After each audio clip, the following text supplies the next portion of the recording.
All right, hey everybody, Ben here, 30-foot drop, and here with another adventure.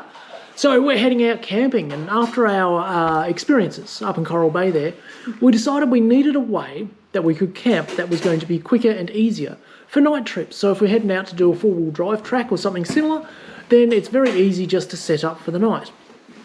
So this is the first try. We're going to be trying out a few things this time. So we're not taking the camper trailer. That's staying behind. We're not taking a four-wheel drive chair. That's staying behind. As a result, we've had to really rethink how we do things. And what we found is a stretcher that's actually high enough for me to be slide boarded onto, which is going to be great. So we're going to give that a go whilst we're out. But of course, anything to do with a quad means that we don't pack lightly. So this should be fun.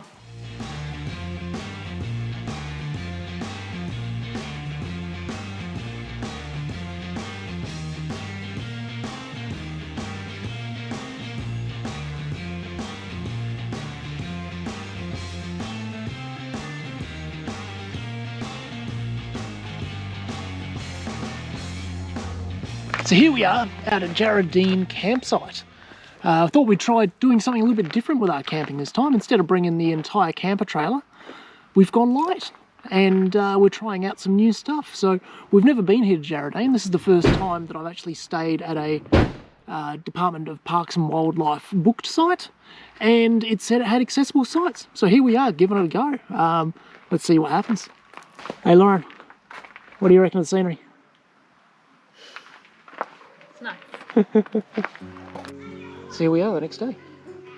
Yep. How did it go last night?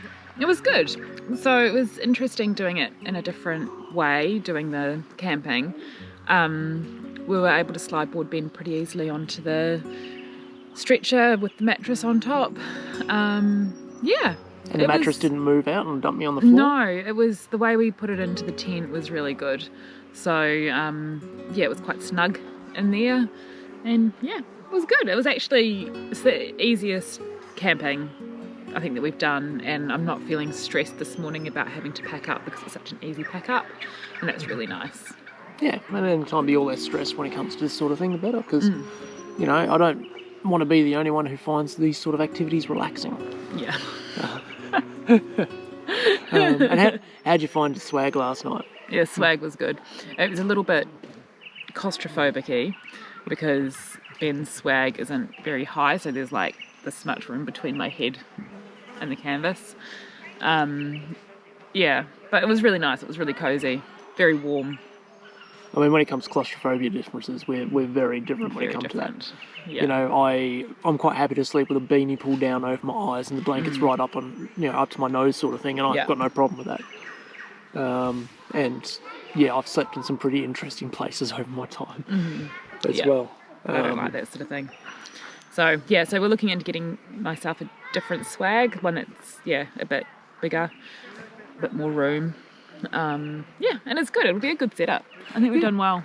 Yeah, and I do too. I think it was quite a successful night, and we're going to head off and do Bob's track today, which is going to be good fun. And the campsite itself here, Jarrahdene. Oh, it's beautiful. Yeah, it's absolutely amazing.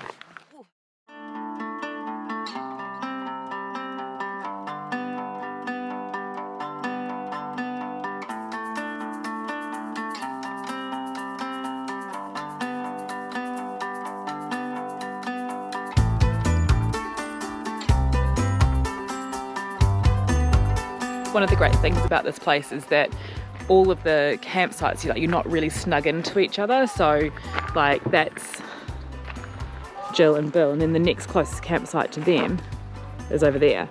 So, and then we're over the back a bit further. We couldn't get two together. So it just makes it really nice. It feels like you're camping pretty much on your own. It's really lovely. Yeah, and on top of that, the being able to actually do the internet bookings as well was amazing.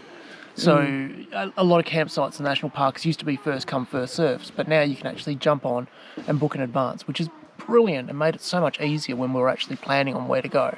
And we stayed in one of the accessible sites, which was interesting. I mean, obviously it's all gravel down here that we're on and a little bit bouncy, but it's it's accessible camping. You know, I can get around. I could get down to the camp kitchen that they've got here, which is quite nice, and the toilets as well. Yeah. You know, it's still going to have its challenges, like any.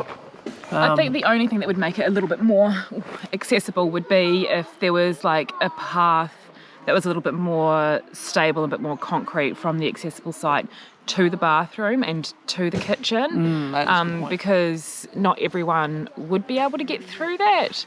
I think what makes it an accessible site is just the size of it. It's just probably a little bit bigger. Yeah. And it's quite flat, so that's good.